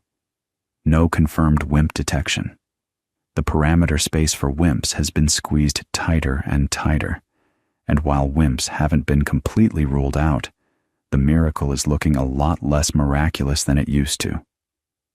Other candidates have gained attention. Axions, originally proposed to solve a different problem in particle physics, are now being searched for by experiments like ADMX at the University of Washington.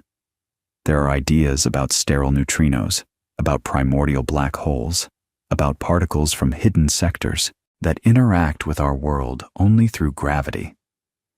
The honest answer is that we don't know what dark matter is. We know it's there. We can map its distribution across the cosmos using gravitational lensing. We can see its fingerprints in the CMB. We can watch its gravitational effects shaping every galaxy and every cluster. But its fundamental nature remains one of the deepest open questions in physics. And then there's dark energy, which is arguably even stranger.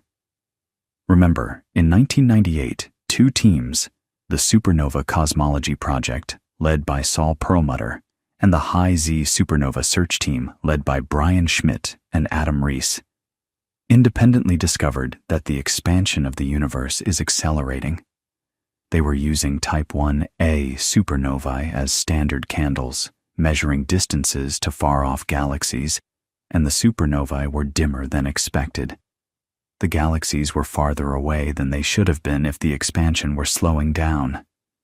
Something was pushing the universe apart, making it expand faster and faster.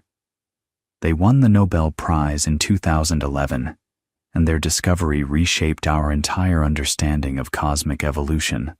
But what is dark energy? The simplest explanation is that it's the cosmological constant, Einstein's old lambda, the term he added to his field equations in 1917 to keep the universe static, and then supposedly called his greatest blunder when Hubble showed the universe was expanding. In modern terms, the cosmological constant represents the energy density of empty space itself, the vacuum energy. Quantum field theory actually predicts that the vacuum should have energy, because even in empty space, quantum fields fluctuate, virtual particles pop in and out of existence, and all of that contributes a baseline energy. The problem, and this is one of the most famous problems in all of theoretical physics, is that when you calculate the vacuum energy using quantum field theory, you get a number that's roughly 10 to the 120 times larger than what we observe. That's not a small discrepancy. That's 120 orders of magnitude. It's been called the worst prediction in the history of physics, and it tells us that something fundamental about our understanding of quantum gravity is missing. So maybe dark energy isn't the cosmological constant. Maybe it's something dynamic, something that changes over time. Physicists have proposed models called quintessence, where dark energy is a slowly evolving field that fills space, sort of like inflation's inflaton field, but operating at vastly lower energies and on much longer timescales. Other ideas are even more exotic. Modifications to general relativity itself, extra dimensions leaking gravity, holographic principles connecting the universe's bulk to its boundary. The Dark Energy Survey, the Dark Energy Spectroscopic Instrument, DESI, currently mapping tens of millions of galaxies from its perch on a telescope in Arizona. The upcoming Vera C. Rubin Observatory in Chile, named after the very astronomer who helped establish dark matter. These are all designed to measure the expansion history of the universe with enough precision to determine whether dark energy is truly constant or whether it's been changing. And in fact, early results from DESI, released in 2024, hinted, tentatively, with caveats, that dark energy might not be perfectly constant after all. The data showed slight deviations from lambda CDM, suggestions that the dark energy equation of state might evolve with time. It's too early to be sure.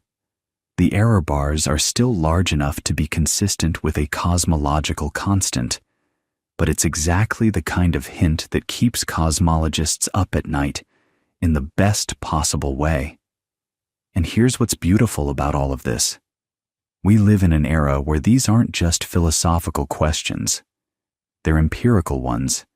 We have telescopes and detectors and surveys that can actually test these ideas, that can measure the universe's expansion history to percent-level precision, that can map the distribution of matter across billions of light years, that can search for the faintest whisper of a dark matter particle interacting with ordinary matter deep underground. The questions are ancient. What is the universe made of? How did it begin? What is its fate? But the tools are astonishingly modern, and they're getting better every year. Which brings us to something that might seem like a simple question but turns out to be surprisingly contentious. How fast is the universe expanding right now? You'd think, with all our precision cosmology, that would be a settled number. And for a while, people thought it was, but it's not. And the disagreement, known as the Hubble tension, has become one of the most important puzzles in modern cosmology. It's the kind of problem that could either turn out to be a systematic error that someone eventually tracks down and fixes, or it could be a crack in the foundation of lambda CDM, a clue pointing toward new physics we haven't imagined yet. And the story of how we got here is, honestly, one of the neatest detective stories in all of science. So, there are two main ways to measure the Hubble constant, that number that tells you how fast the universe is expanding. And they should agree. They really, really should. But they don't. The first way is what you might call the top-down approach. You start with the cosmic microwave background, that ancient light from 380,000 years after the Big Bang that we've been talking about all night, and you use your best model of the universe, lambda CDM, to extrapolate forward. You take the patterns in that baby picture of the cosmos, you feed them through the physics of how the universe evolves over 13.8 billion years, and you predict what the expansion rate should be today. The Planck satellite did this beautifully, and the answer it got was about 67.4 kilometers per second per megaparsec. That means for every megaparsec of distance, roughly 3.26 million light-years, galaxies are receding from us 67.4 kilometers per second faster. It's a clean number, with tiny error bars, and the Planck team was justifiably proud of it. The second way is the bottom-up approach. You go out and actually measure the expansion directly. You look at objects in the nearby universe. You figure out how far away they are and how fast they're moving, and you calculate the rate from that. This is the approach that traces all the way back to Hubble himself in 1929, though the modern version is vastly more sophisticated. And the person who's done more than anyone to refine this measurement is Adam Rees. The same Adam Rees who co-discovered the accelerating expansion in 1998. His team, working with the Hubble Space Telescope and later the James Webb Space Telescope, has spent decades building what's called the cosmic distance ladder. It's exactly what it sounds like, a series of overlapping distance measurements, each rung calibrated against the one below it, reaching farther and farther into the universe. The first rung uses geometric parallax, the tiny apparent shift of nearby stars as Earth orbits the Sun, to get precise distances to stars in our own galaxy. The second rung uses those calibrated stars to anchor the brightness of Cepheid variable stars, those pulsating stars whose period of brightening and dimming is directly related to their intrinsic luminosity. Henrietta Leavitt discovered that relationship back in 1912, and it's been one of the most important tools in astronomy ever since. Once you know how bright a Cepheid truly is, you can measure how bright it appears and calculate how far away it must be. The third rung uses Cepheids in galaxies that also contain Type 1a supernovae, those standardizable explosions we talked about, to calibrate the supernovae. And then you can use the supernovae to measure distances all the way out to where the cosmic expansion dominates over local motions. It's painstaking work, Every rung has to be carefully calibrated, every source of error hunted down and accounted for. And when Reese and his team, working under a project called SH0ES, which stands for supernova H0 for the equation of state, did all of this with meticulous care, they got a Hubble constant of about 73.0 kilometers per second per megaparsec, plus or minus about 1. Now, you might look at those two numbers, 67.4 and 73.0, and think, well, that's pretty close, isn't it? They're within about 8% of each other. But here's the thing. The error bars on both measurements are tiny.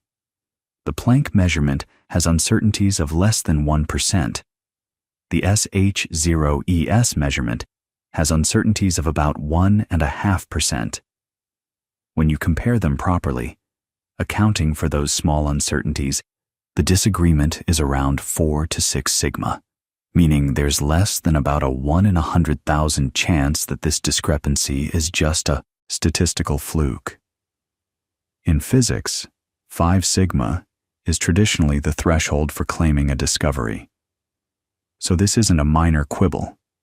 This is a serious, statistically significant tension between two of our best measurements of a fundamental property of the universe.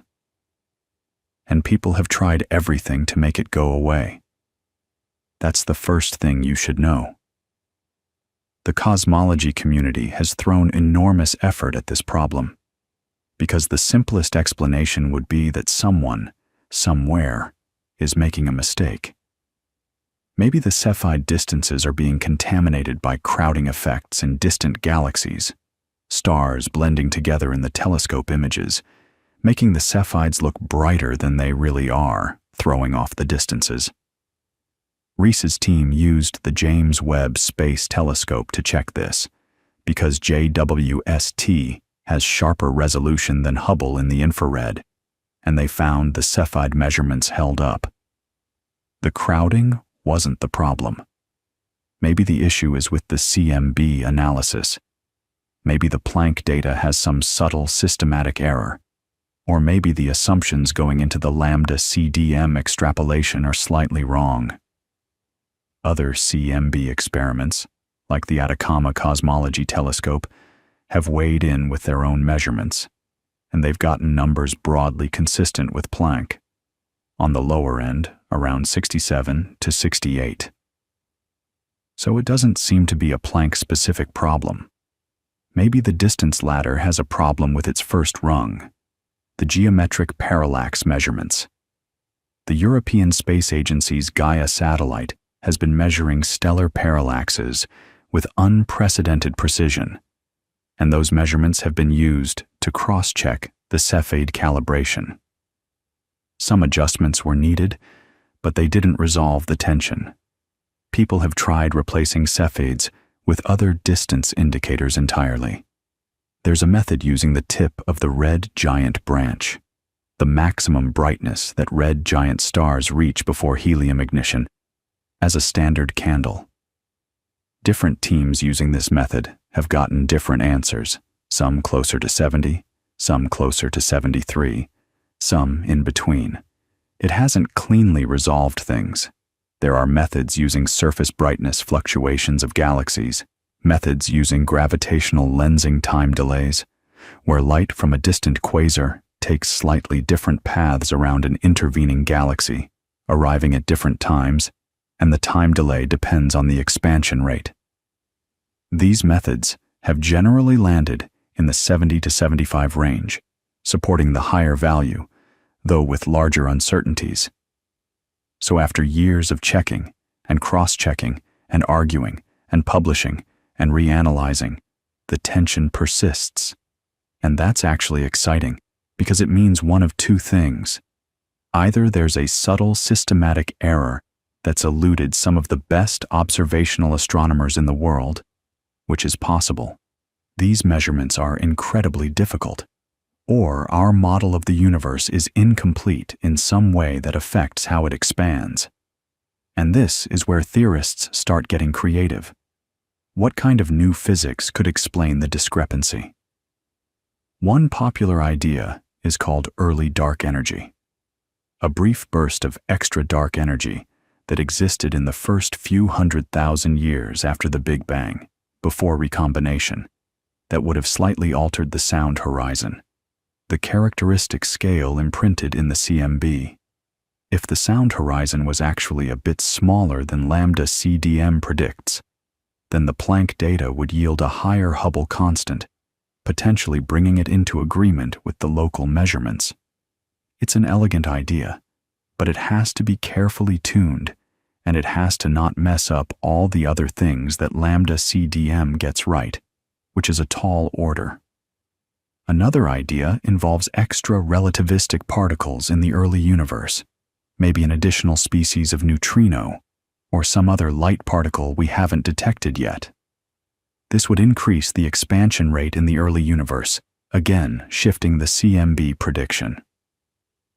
Others have proposed modifications to dark energy at late times, interactions between dark matter and dark energy, or even more exotic possibilities like modified gravity or extra dimensions.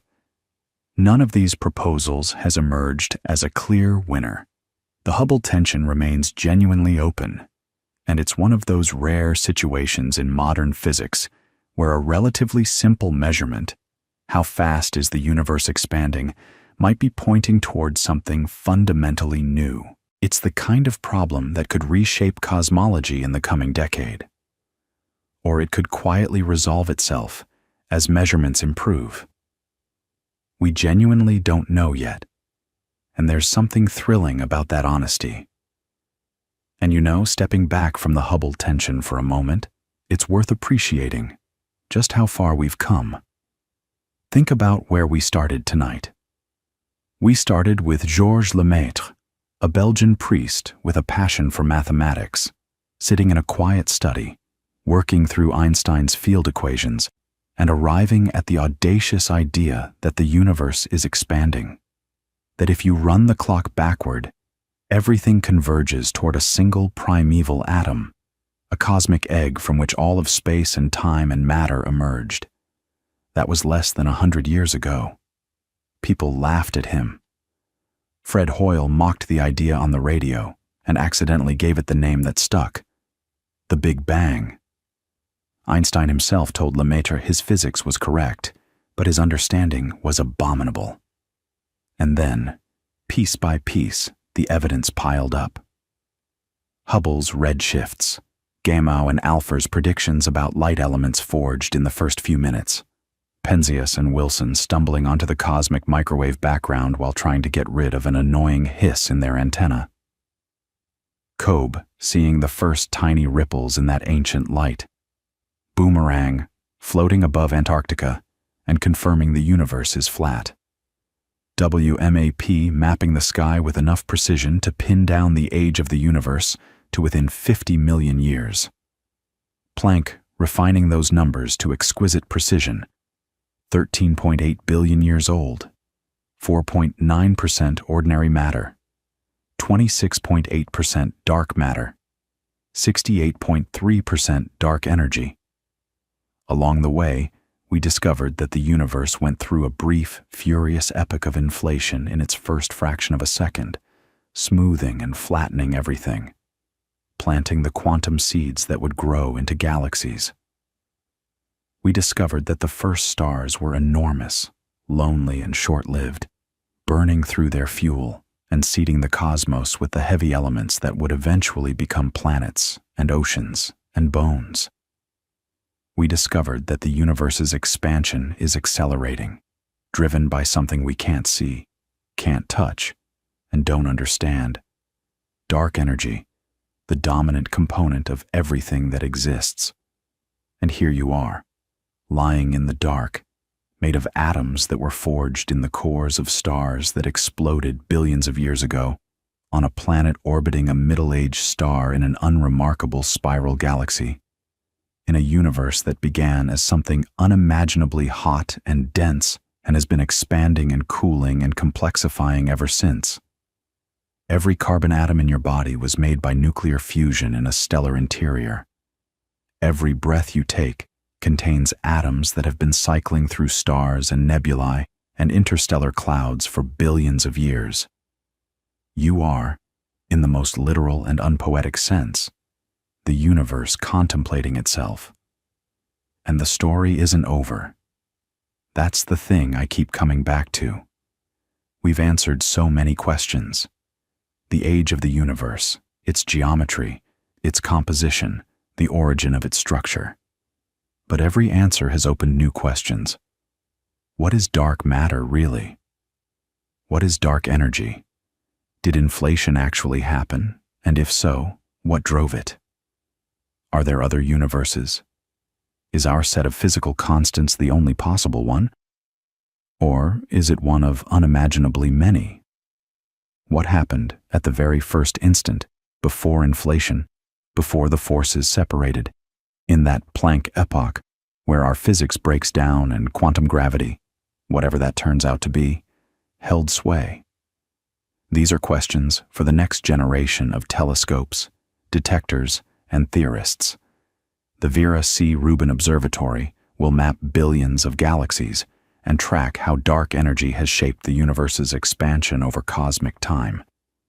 The Simons Observatory and CMBS-4 will hunt for those elusive B-mode polarization patterns that would confirm inflation and maybe even tell us about the energy scale at which it happened. LISA, the space-based gravitational wave observatory, planned for the 2030s, will listen for gravitational waves from the mergers of supermassive black holes, and maybe even from the early universe itself.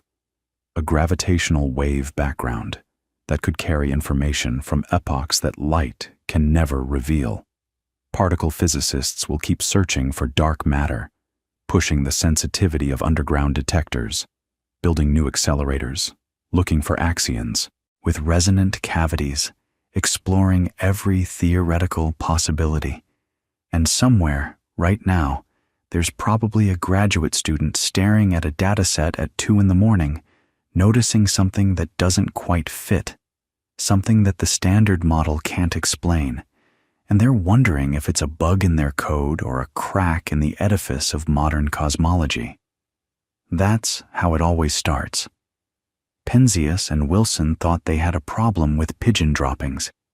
Vera Rubin just wanted to measure some rotation curves and ended up discovering that most of the universe is invisible. The biggest breakthroughs almost never announce themselves. They sneak in through the back door, disguised as anomalies, as things that shouldn't be there, as numbers that refuse to agree. So as you drift off, think about that for a moment.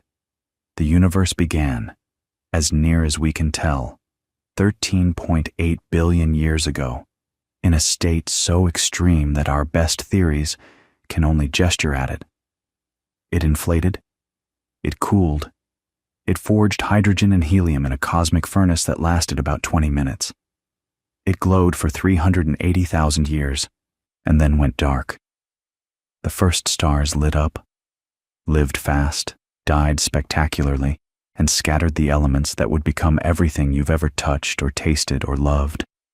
Galaxies assembled from the bottom up, merging and growing, threading themselves along vast filaments of dark matter in a cosmic web that spans billions of light years. And on one small rocky planet, orbiting one ordinary star, chemistry became biology. Biology became consciousness, and consciousness looked up at the night sky and asked where it all came from. We don't have all the answers yet. We may never have all of them. But we have so many more than we did a century ago, and the ones we have are beautiful and strange, and backed by evidence so precise it would have seemed like magic to the people who first asked the questions.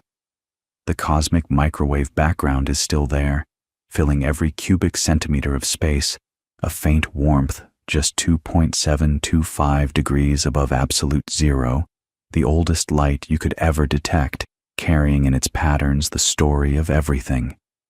It's washing over you right now, even as you lie here. It's been traveling for 13.8 billion years, and it arrives at this moment, at this place, as a whisper so quiet that only the most sensitive instruments ever built can hear it.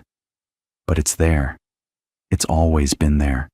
And in its gentle hiss is encoded the geometry of the cosmos, the density of matter, the seeds of every galaxy, every star, every planet, every thought you've ever had. That's not a bad thing to fall asleep to.